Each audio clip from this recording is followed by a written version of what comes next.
voy a interrumpir unos minutos para comodidad de ustedes y mía, y después seguiré la clase.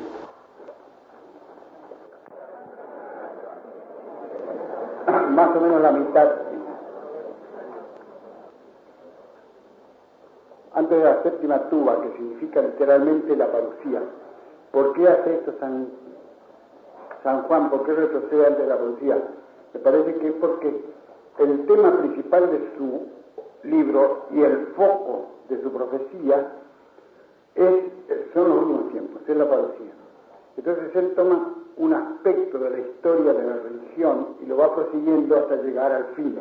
Entonces allí corta porque hay otros aspectos. Él ilumina alrededor de la parucía, ilumina los aspectos que llevan a ella por facetas, como si dijéramos. Por eso hace eso. Si no, se liquidaría enseguida la profecía si empieza a seguir los 7 sellos hasta el fin, y pone las grandes visiones del anticristo y eso, se acabaría en un momento la profecía y quedarían por ilustrar muchas otras cosas que acompañan a los 7 sellos. Antes de la séptima tuba, que significa literalmente la parucía, la sexta tuba pronuncia algo todavía más monstruoso que las langostas. Hay una guerra mundial, movida por los reyes del Oriente, con un ejército de 200 millones de soldados, armados de modo que realmente recuerdan los ejércitos actuales, principalmente los carros de guerra o tanques artillados. Y el profeta dice que es un ejército ecuestre, es decir, montado, no es infantería. Carlos de Gaulle, en 3 libros que escribió sobre la guerra moderna, dictaminó que las próximas guerras serían motorizadas, una nueva especie de caballería, que son los caballos de acero, que los ve unos caballos por acero, el vidente. La infantería va a servir para ocupar territorios ya ganados al enemigo, pero no va a servir para dar batallas ni para hacer trincheras, eso se acabó. Ahora, los tanques son los que van a decidir las guerras. Los intérpretes antiguos no daban pie con bola aquí. Un ejército de 200 millones era imposible. Y un moderno, el pasmarote de Ernesto Aló, dice que son todos los demonios del infierno. No hay que confundir este Ernesto Aló con un Ernesto Eló, que es un gran escritor católico inglés, francés.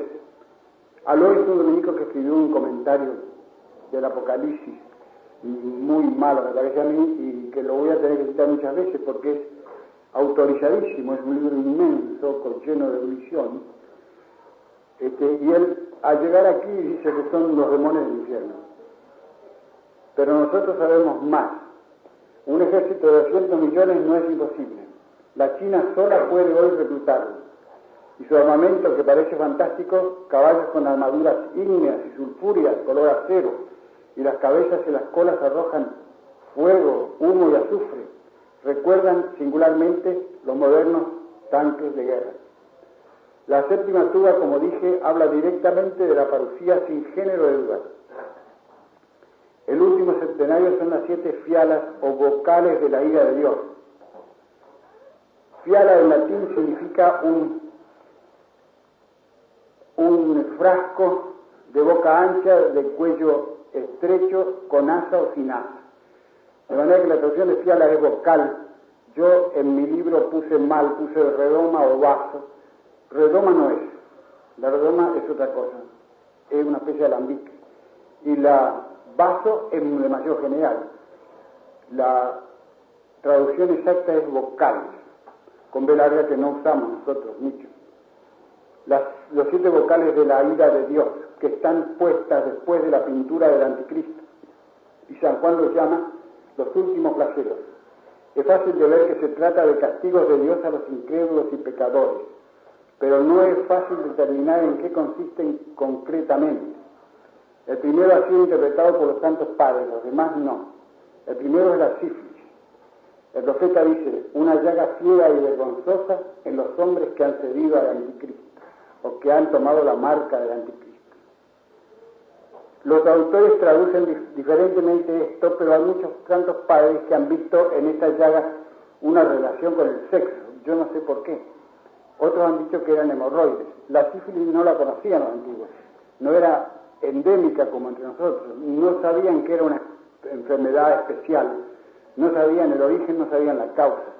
De manera que algunos santos padres dicen, y van a ser tumores. Y otros decían, serán hemorroides. El latín dice sebum et pessimum, es decir, una enfermedad horrible y pésima.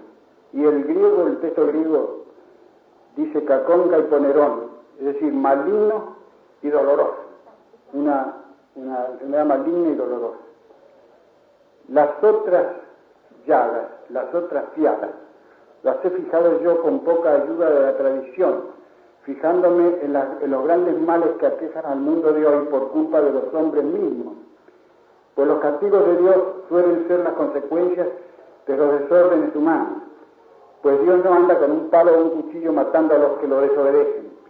Es el orden moral sobre el cual está sólidamente fundada la tierra el que castiga automáticamente a veces a sus transgresores. Enumeraré simplemente lo que parece representar las 5 calamidades monstruosas antes de la guerra de los continentes, porque después en ese centenario vuelve, la sexta fiala, vuelve el profeta sobre la guerra de los continentes, de la cual ha hablado en la sexta tuba.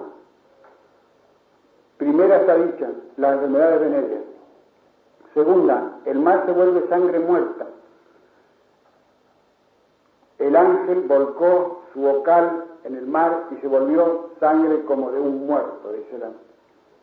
La descompostura de las relaciones internacionales, lo que dijo Cristo, se levantará nación contra nación y se tendrán odio mutuamente. En efecto, el mar, por medio del comercio, es el soporte de las relaciones entre naciones apartadas. El mar, después que se inventaron los barcos, el mar no separa las naciones, sino que las une. Por medio del comercio se propagó la civilización en todo el Mediterráneo y después más allá. Ahora el aire, diríamos, ¿no? Pero en ese tiempo era el mar el que unía las naciones. De manera que envenenarse por volverse sangre el mar puede querer decir que las relaciones internacionales se van a ensangrentar. Tercero, los ríos y las fuentes se volvieron sangre. Es el envenenamiento de las fuentes de la cultura. En esto coincidimos con varios exégetas protestantes.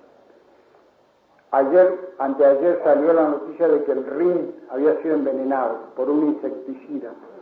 ¿Es eso? No, no es eso, aunque podía ser una figura de la tercera plaga. No es eso porque eso no afecta a todo el mundo ni dura mucho. A los ríos y las fuentes para los antiguos eran figuras de la cultura, porque todos tienen que tomar eso. La fuente Castalia, por ejemplo, para los griegos era la inspiradora de la poesía. El río Helicón era el inspirador de la filosofía. De manera que la cultura hoy día estamos viendo cómo se envenena la cultura, porque se está volviendo parecida a lo que decía Tácito en tiempo de la corrupción del Imperio Romano, que decía corromper y ser corrompido, a eso se llaman cultura. Cuarto, el sol aflige a los hombres con fuego y calor excesivo. Es la tortura de la llamada ciencia, o sea, la técnica, pues es sabido que del sol proceden todas las fuerzas que usan actualmente los aprendices de brujo, para ir a la luna por un lado y para matar hombres por otro, y para tener al mundo atormentado. Hoy salió en el diario que la televisión en colores en Norteamérica difunde unas radiaciones que hacen daño a la salud. De manera que dice que 3 millones de televisores de los 15 millones que hay en Norteamérica los tienen que desechar, los tienen que romper y comprar otro o mandarlo a la fábrica y le manden otro que se lo cambien. De manera, eso es atormentar a la gente, porque ahora con el susto que se habrán llevado todos y el miedo que van a tener cuando oigan televisión de que no les manden unas radiaciones venenosas. La quinta, la sede de la bestia se volvió tenebrosa. Aquí tropezamos con una gran autoridad. Santo Tomás dice que la sede de la bestia es el poder político, y que el poder político anda hoy en tinieblas no me parece muy difícil de creer. Los políticos no saben solucionar nada, solamente prometer. Y los problemas del mundo se han vuelto más que insolubles, se han vuelto inabarcables para la mente humana. Dice, están en tinieblas los políticos y se muerden las lenguas de desesperación, dice el profeta. Aunque los políticos nuestros, al revés de morderse la lengua, la sueltan porque empiezan a hablar.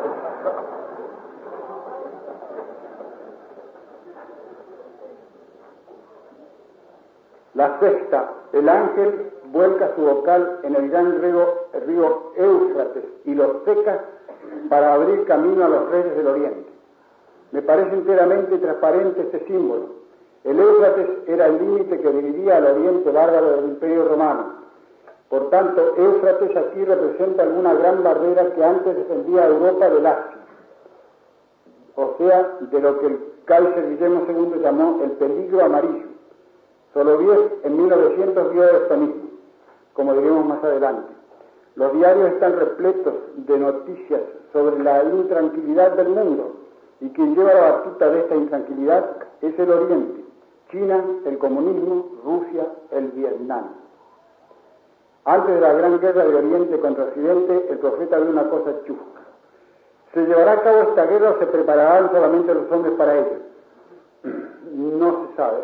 Es decir, parecería que se lleva a cabo, pero un gran intérprete, que es el novelista Roberto Hugo Benson, del cual ya les hablé, dijo que no, que va a estar inminente una gran guerra del Oriente contra el Occidente, con explosivos en los cuales él ya olió la bomba atómica en el año 1900. Y que la iba a parar a esa guerra del anticristo, y por eso lo iban a hacer rey del mundo, o señor del mundo. No sabemos, aunque me parece que el Apocalipsis dice más bien que se va a llevar a cabo la guerra. Antes de la guerra esta, hay 3 ranas que salen de la boca del dragón, de la bestia y del pseudo profeta. O sea, 3 espíritus inmundos al modo de ranas, dicen las traducciones. O sea, algunas traducciones dicen salen 3 demonios de la boca del demonio, porque el dragón es el demonio, y del anticristo y del pseudo. Es absurdo que de la boca del demonio salga un demonio. No dice el demonio la Sagrada Escritura, dice espíritus sucios o inmundos. Y la palabra espíritus en latín y la palabra pneuma en griego, espíritu, significa soplo, primeramente. De manera que son 3 soplos sucios o inmundos que salen de la boca, una del diablo, otra del anticristo y otra del pseudo-profeta. De tal manera que una Biblia protestante que tengo, la de los testigos de Jehová, traduce espíritus, traduce por expresiones. Salieron 3 expresiones sucias, dice. O sea, 3 ideologías falsas. ¿Y cuáles son las 3 ideologías falsas que hoy preparan la guerra? Son el liberalismo, el comunismo y el modernismo. Digo yo. San Agustín puso que eran las 3 herejías de su tiempo: los maniqueos, los donatistas y los pelagianos. Pues naturalmente San Agustín no era profeta, ni yo tampoco. Él se equivocó, me parece, pero yo me podría equivocar. No podrían venir después de estas 3 que hay ahora unas más, energías más malas todavía que estas. No hay, no puede ser, rotundamente no. Cuando irrumpió el protestantismo, el cardenal Belarmino dijo que no podía darse una herejía más completa, pues negando la autoridad de la Iglesia y poniéndola en el libre examen de la Escritura, abría la puerta a todos los errores, como de hecho pasó. Actualmente ese Consejo Mundial de las Iglesias, al cual quieren que entre el Papa Pío VI, son 234 iglesias diferentes sacadas por el libre examen de la Biblia. Todas dice que responden a la Biblia. De manera que sobran los 133, porque Jesucristo fundó una sola iglesia. De los 134, ¿para qué quieren una más que vaya al Papa y entre ahí con toda esa recua de herejes? Pero la herejía actual es más total, pues no solo niega obediencia a la iglesia, sino que niega y anula la Sagrada Escritura. Están falsificando la Sagrada Escritura de la manera más cínica. Y niega hasta la razón, dice Belloc, por lo cual Belloc los llama álogos, no razón. Es la herejía de la sin razón. Belloc y Ronald Knox, que es un notable publicista, escritor inglés, se han burlado de lo que llaman ellos la mente moderna, es decir, la mente debilitada y anemiada de los hombres de hoy, que no discurren ya fuertemente con la razón. Todo lo que le dicen los diarios aceptan, cualquier cosa con tal que tenga la autoridad de negro sobre blanco, el que esté impresa, ya se la traga, nomás diga lo que diga. El padre Knox llama a esa mentalidad de broadcasting.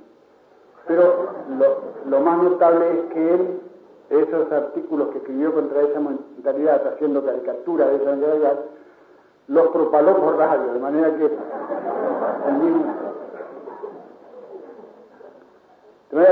no parece que sea posible una herejía que destruya la Sagrada Escritura, destruya la razón incluso, y destruya la Iglesia, la plena Iglesia. Todas estas visiones principales están interrumpidas por visiones menores, como la medición y profanación del templo, y varias visiones de la gloria de Dios en el cielo, donde le cantan alabanzas y gratitud los 4 animales, o sea, 4 seres vivientes, que también aquí las Biblias empezaron por decir animales, después se dieron cuenta que son en griego significa cualquier ser viviente. Los 24 ancianos, los ángeles y los innumerables elegidos o salvados que cantan su aleluya, o sea, su alegría. Y es lo que nuestro gran Borges llama júbilos feroces. Y ciertamente lo son para los que no van a participar de ellos, mas van a ir a otra parte, que esa sí será feroz, pero no será culpa de Dios sino de ellos. Lo que cantan los celícolas es el cántico de Moisés después de pasado el mar rojo, el cántico de la salvación. Canta el divino cántico de la liberación. Tienes el don ansiado, tienes el sumo don. Canta el divino cántico de la liberación. Antes de los 7 flagelos, el vidente de Patmos pone la aparición del anticristo, o sea, de la Trinidad diabólica, el dragón, la bestia del mar y la bestia de la tierra, o sea, las 2 bestias o las 2 fieras, porque la palabra griega terion significa fiera, pero el uso ha convertido a esta palabra en bestia, que también está bien, del cual hablaremos más adelante, lo mismo que de la mujer águila y de la batalla de Armagedón. Aquí añadiré algo solamente acerca de la gran ramera, que los ingleses llaman la prostituta escarlata, de Scarlet Trampet, y inexactamente, pues en realidad la bestia primera que ella cabalga es escarlata, mas ella está vestida de blanco, vestida de lino fino, aunque adornada de púrpura y piedras preciosas. La gran ramera es Roma, dicen triunfantes los protestantes, no todos, porque el ángel mismo le dice a San Juan que la mujer impía representa una gran ciudad que está sobre 7 colinas, como Roma. Pero la cuestión es que el ángel después explica al profeta que las 7 colinas representan 7 reinos. Anteriormente dije que esta mala mujer representa el capitalismo, pero no solamente el capitalismo, sino también una religión falsa y abominable, nacida bajo las alas del capitalismo, sea una nueva religión, sea el mismo cristianismo adulterado, como interpreta la Junta. Que la Roma pagana, y por eso lo prohibieron al libro de la Junta, porque dijo eso, en la Roma pagana que San Juan tenía ante los ojos, que la Roma pagana que San Juan tenía ante los ojos haya sido el modelo de esta pintura es más que probable, pero que la pobre Roma actual sea eso es disparate. Que una Roma futura, potente y corrompida, sea al fin del siglo la capital del anticristo es cosa que muchos dicen y yo no creo. Me parece que la capital del anticristo será Jerusalén. ¿De dónde sacamos esto? Está claro en el texto.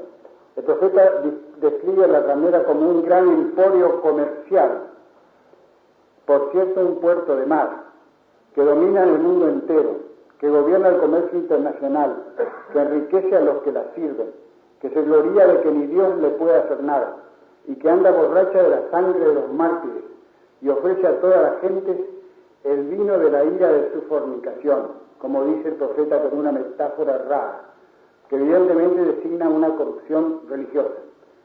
Pues en ella se halló la sangre de los mártires y los santos que fueron muertos en la tierra, prosigue el profeta. Es decir, que ha heredado toda la responsabilidad de todos los que han sido degollados por Cristo. El cardenal Newman dice que puede ser una Roma futura, o también varias grandes ciudades capitalistas, como Londres, Nueva York, Roma y Buenos Aires, Puerto de Mar, o bien simplemente un símbolo del sistema capitalista donde quiera que se asiente. El caso es que el profeta la pinta comerciando con toda clase de mercerías, incluso el trigo, esclavos y almas de hombres, dice, como llamaban los rusos a los esclavos, almas le llamaban.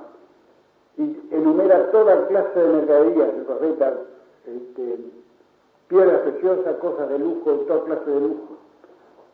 Y gobernando a los capitanes y dueños de navíos, por eso aparece que es un puerto de mar, que ponen el grito en el cielo cuando la ven caer, y caerá y será incendiada en 1 hora, dice 3 veces el texto, lo cual no era posible antes, pero es posible ahora con la bomba atómica. En un lugar dice en un día y en otras 3 partes dice destruida en 1 hora. Y me dirán que los estoy cargando con prodigios atroces, como dice también Borges, pero esos prodigios atroces no los crea Dios, creador de la natura, sino los técnicos actuales contra natura, guiados quizá por el diablo. Una vez se presentó ante el trono de Dios una delegación de la ONU o de la ANU o como se llame, presidida por un tanto, a quejarse de las guerras, de los rumores de guerra, de las tiranías, principalmente la de Franco, de las matanzas, de la escasez, de las sediciones y revoluciones de la América Latina, de la confusión política, etc. Y después Dios les preguntó, ¿no les gustan esas cosas? No, gritaron ellos. Pues entonces dijo Dios, si no les gustan, no las hagan.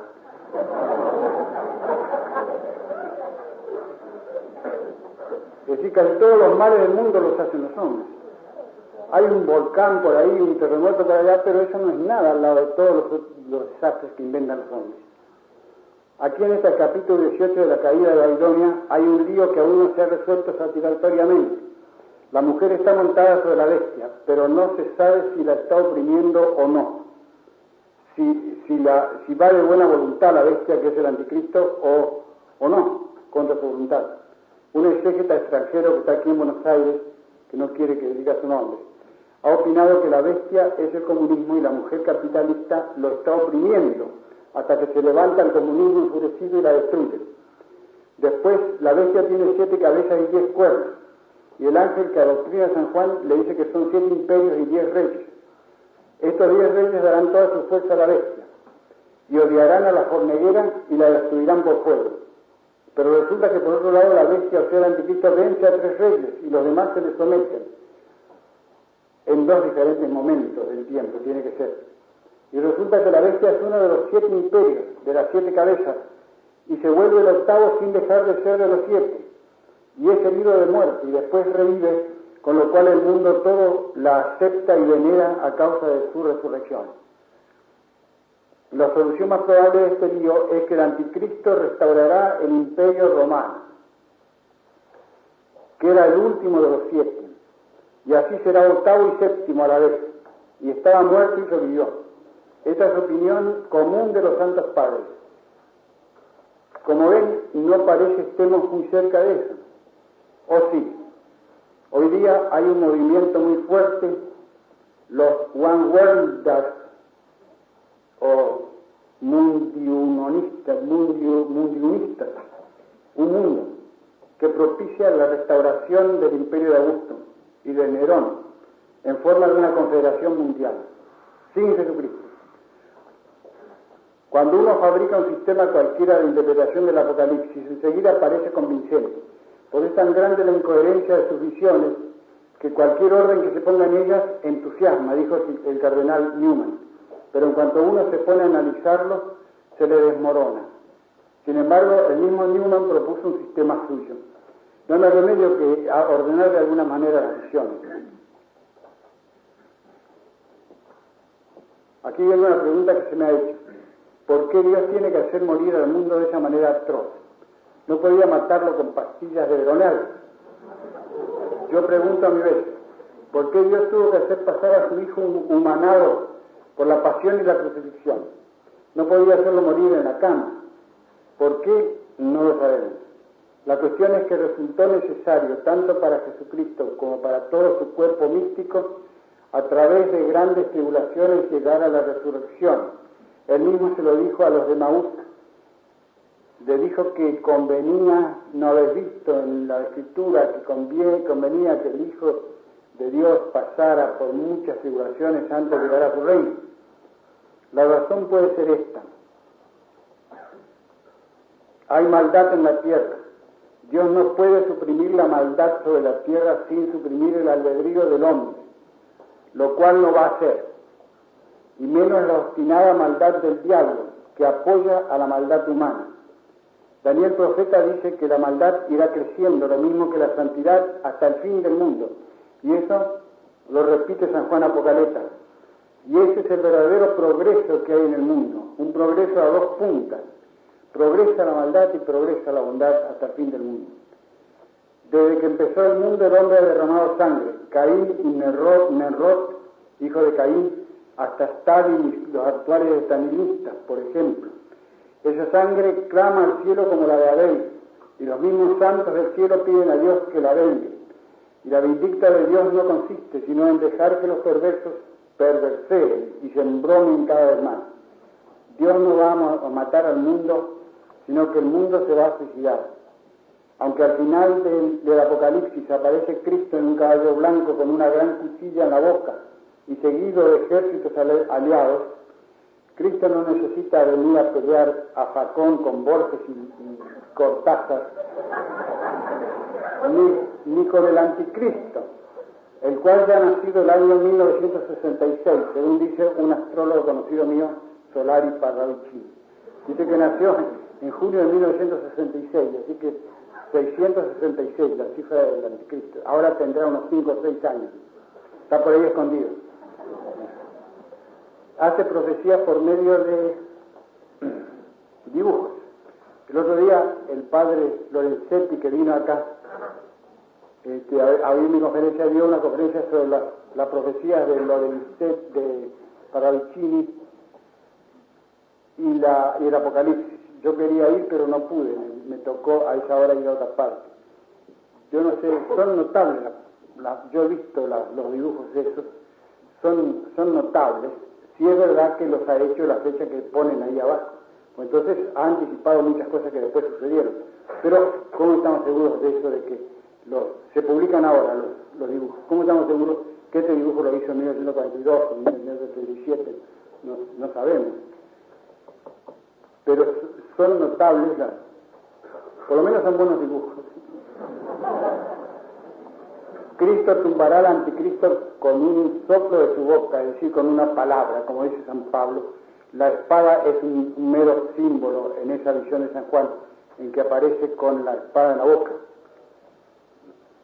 Aquí se puede preguntar y se me ha preguntado. Entonces, ¿usted cree que la parucía está próxima y estamos en los prolegómenos? Yo no lo sé. Podría ser, viniese el silencio de media hora antes de la séptima trompeta, o sea, un arreglo corto de una generación antes del anticristo.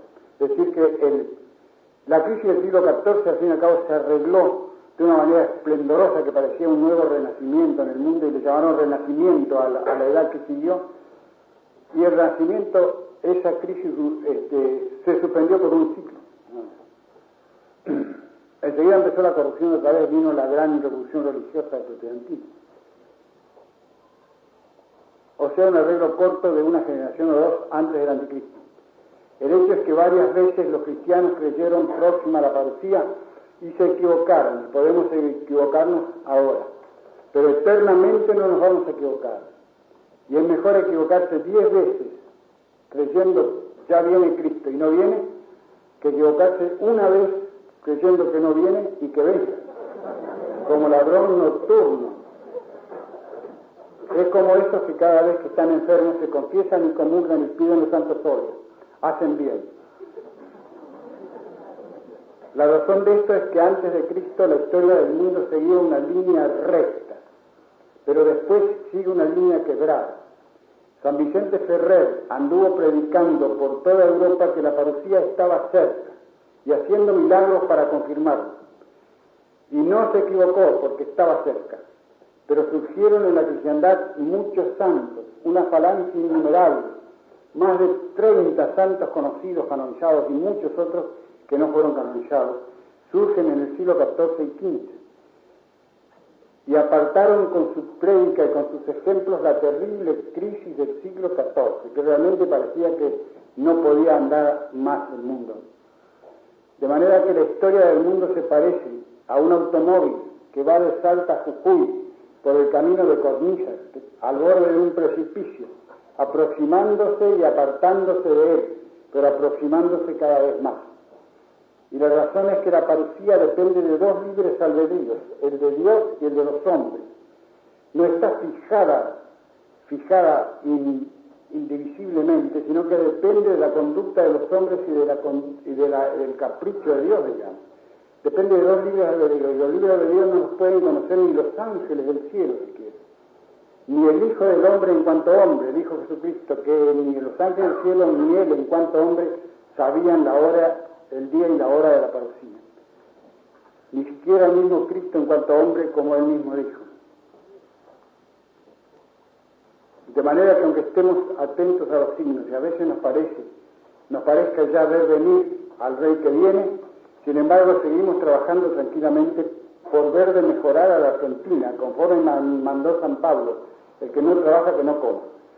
Y él mismo, que sospechaba la parucía estaba próxima, siguió trabajando como un gigante, o como un enano, como dice la gente. Aunque el anticristo no haya nacido en junio de 1966, el anticristo está obrando ahora, como en el siglo I, dice San Juan en su epístola primera, paralelamente a la obra de Cristo. El anticristo vendrá, le dice a sus fieles, pero ahora muchos ya se han hecho anticristos, dice, es decir, los herejes, los heresiarcas y los tiranos. Son precursores y figuras del anticristo. El diácono Nicolás, Mahoma, Lutero y hasta Nietzsche y Teilhard Chardin. En tiempo del anticristo solamente habrá dos hombres libres, el mártir y el tirano. Todos los demás serán doblegados al tremendo poder de la bestia. Pero a la venida de Cristo se convertirán a él, como anuncia la Escritura, los que aceptaron en la frente y en las manos la marca de la bestia por debilidad. Y la gran mayoría de la humanidad se salvará. Podemos piamente creer. Gracias que para mí, para todos, deseo, dicen los predicadores cuando terminan sus sermones.